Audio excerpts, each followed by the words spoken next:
Hello, and welcome to Cry Havoc Wargaming, dedicated to bringing you the uncommon. For those of you who haven't met me, my name is Ron, and today we're going to do a box opening of the new expansions for Guards of Traitor Toll by Traitor Toll Games. So let's get started.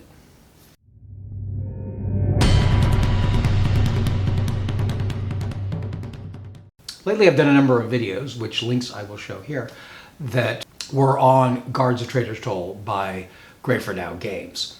I've ordered the newest expansions. There's only been one expansion previously, if you can call it that. It was released at the same time as the original set of the rules, and that was the Black Streets, I think it was called, expansion. It was mostly duplicates of figures and some extra cards and things like that. But they've now added some special guard characters, some particularly named bad guys, and new cards and things to go with those, as well as an updated hardback copy of the book. And I just received that. What we're going to do right now is open that box and see what we got inside. As is often the case, the box was sent by Sarisa, who handles a lot of their shipping and makes some of their product.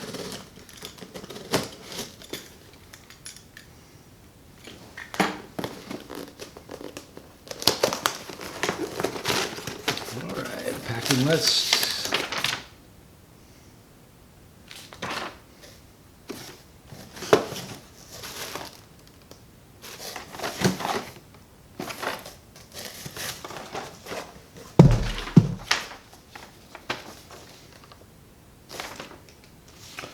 I'm gonna have to check the my order. This is only the Guardhouse Heroes. I had originally only ordered the Guardhouse Heroes and realized it was a mistake, canceled that order, replaced an order for what was supposed to be everything. So I was expecting the new rule book and the new characters that are not here. I'm gonna check and see if that was just some sort of error. But we're going to go ahead and continue to do the box opening of this. So this is the box itself. Not that that's that important. This is only the Guardhouse Heroes. These are a few non-human characters and the mounted character and things like that. They are resin figures. These are the figures themselves. There is, parts. Parts is parts. There is the ogre, just here, and he's got a separate hand to glue on. There is, I think, a human and maybe a gnome. These are right here. There are simple wooden bases for these guys. I will use those or put them on my Renata bases or my War Games Atlantic bases. I use both for the other figures. And the last figure that comes in this set is the mounted guard. It's this guy here. These are all resin figures. They're very clean. They look very sharp that way. They do have a small base, a puddle base concept, but it's shaped like cobblestones. That might be a little awkward. I will either have to put those on the recessed War Games Atlantic bases and make my own cobblestones, which will be awkward because the big guys are on bigger bases, or have to cut off those bases. Just as a warning, if you haven't worked with resins, this just got posted on the Facebook page. Somebody used nippers and broke his figure, and that's a challenge when you use nippers on resin. It's best to use an X-Acto or a razor knife. Somebody mentioned warming them up so they're softer and then using nippers. I've never actually tried that. So the one that I thought looked like a human is Captain Bellow. That's one of the new special ones. Sergeant Cruston on the horse. Pyrrhicule, the gnome guard. These are all done in generic colors, so anybody can use them. Diminutive guard. Oversized guard. Spy. There's also a new secret and some advances and things like that. So there's new cards to add to the card pile. I don't want to go through all of those because, as is often the case here, some of them are secrets. It's in one of those packages, kind of like came with, well, exactly the packages that were used for the previous boxes and for 0200 hours that can be used to carry other things later. pretty pleased with what I do have here. I am concerned because it's not everything I'm supposed to have. I'm hoping that either they didn't stop the order in some fashion in my previous order, or things are being sent out separately. But I will look into that on my own when I get home. Anyway, that's this box opening. Pretty darn short, really pretty easy to get up here.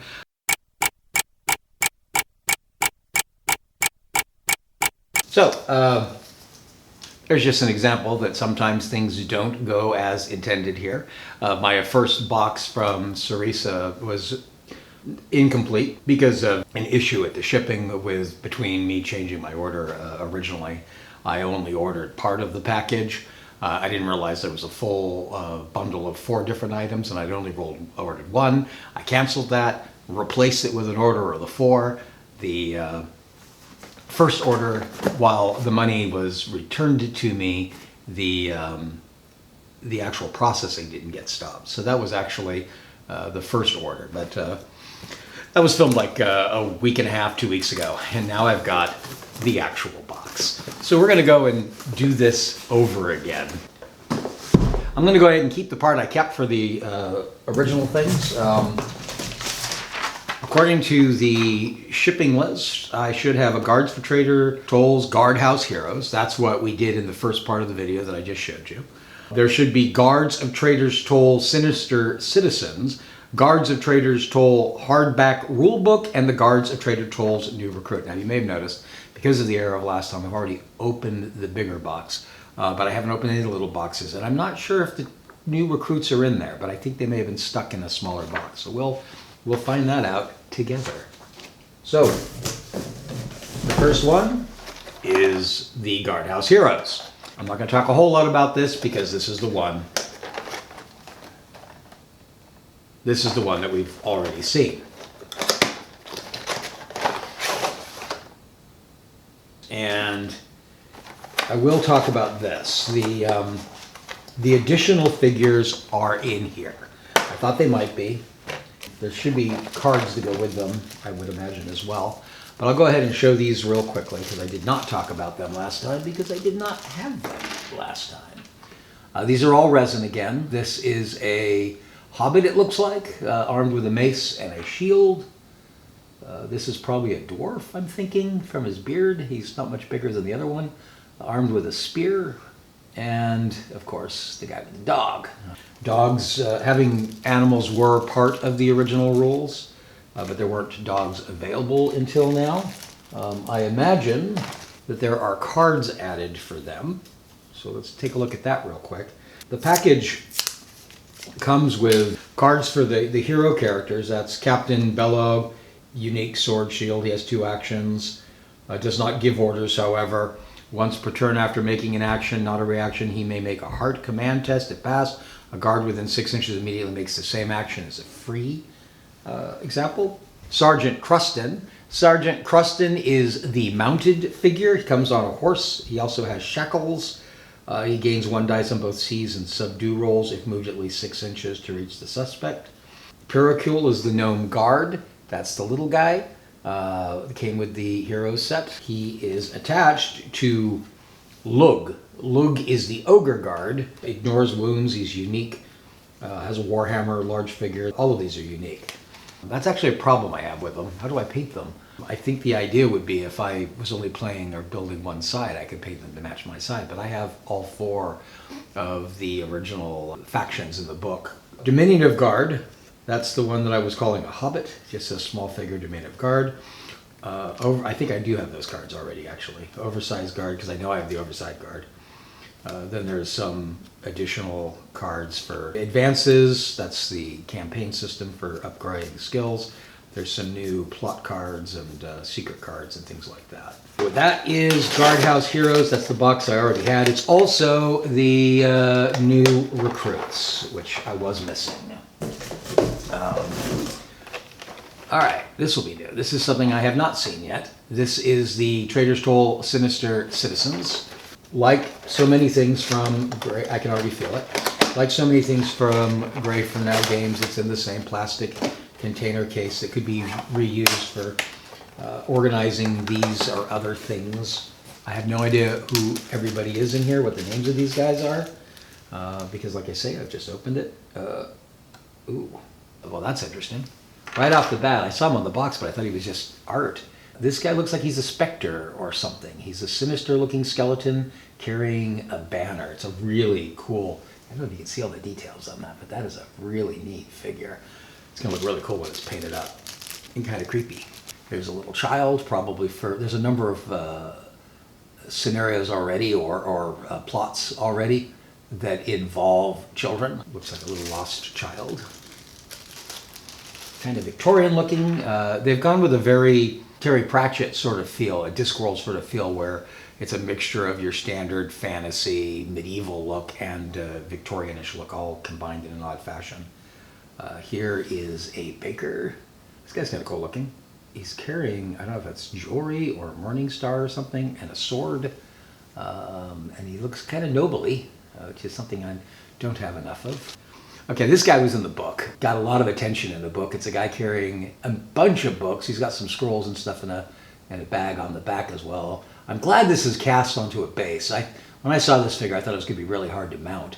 It's not, because it's on this sort of, their version of puddle bases they've used for these resins, which are bits of cobble stuff. That is such a fun figure. Most of the people who saw it in the book seem to want it, me included.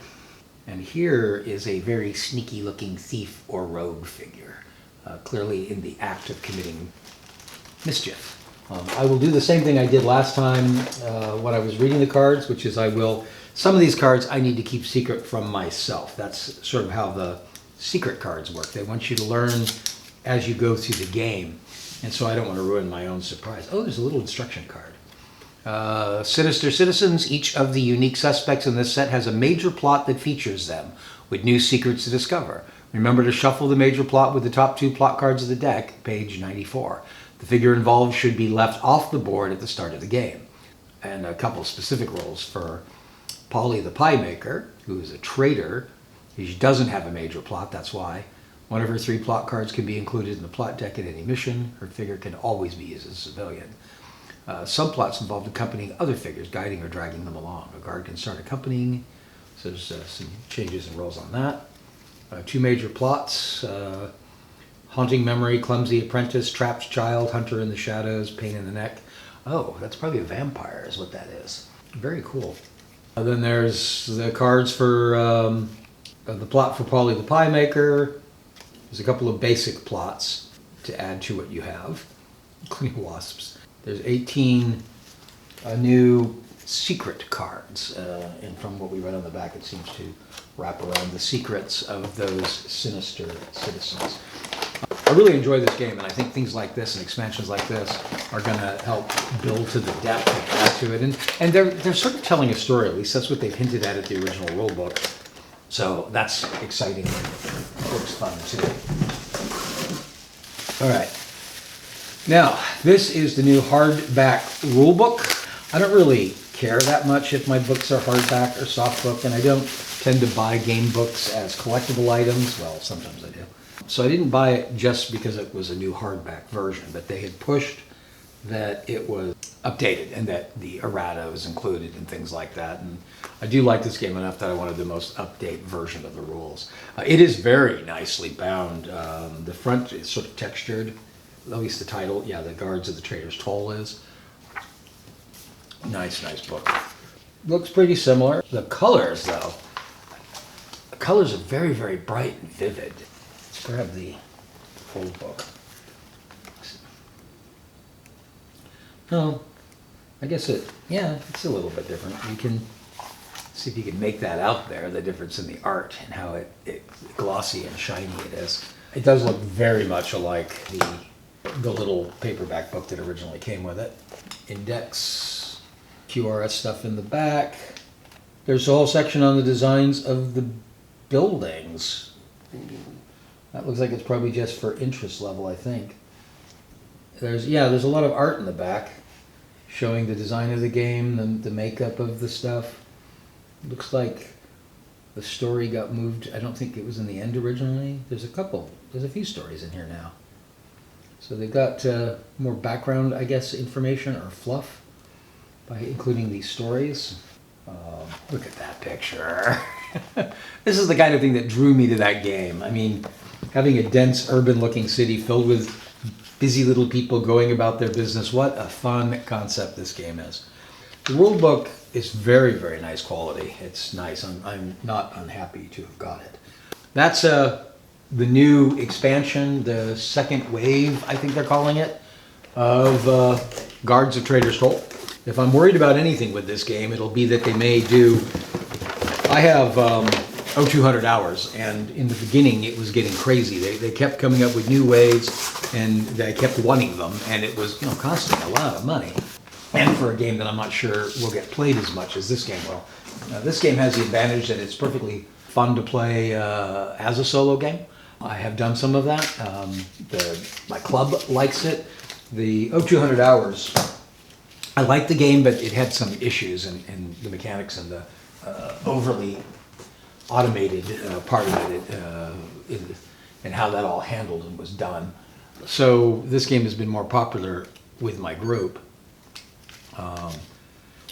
So we no doubt will play it a bit as a club anyway, which is good because I've invested a lot of money in it. I talk about, when I close these videos, I always talk about saving you money. I hate to sound like I'm actually teaching or pushing discount games, because I'm not. A lot of the games I play are a little bougie. They're from sort of boutique makers, small companies with high quality, and sometimes you pay for that. Where I hope I'm saving money is by letting people know whether they want to try a game or not before they invest into it. And I do tend to talk about the playability or how usable it is to keep enjoying, to get your use out of it. This game, even without any of the additional packets, I would recommend buying the first expansion, the City Streets, because that allows you to run 4 different players. But if you never have that come up, there's no reason to buy it at all. But if you play with a club, it allows you to have 4 different players. I think that's a good thing to do. There's a bunch of figures that come with it already, though. Most of what you'll need for the game come in the basic set. Not for terrain, but for the figures, the characters, and things like that. Anyway, really been enjoying this game. I hope you've enjoyed it. If there's any of you who play this game and have your own comments you'd like to add, please do that in the comment section down below. Also, if you have ideas for further content you'd like to see us produce here on Cry Havoc Wargaming, we do look at the content section for that. If you'd like to support this page, I do have a Buy Me a Coffee page. That is listed down in the notes section below. And if you would like to receive further notifications for videos like this one that may help you determine how to better spend your time or money in your tabletop wargaming hobby, then I hope you'll hit subscribe and ring our notification bell. Till next time.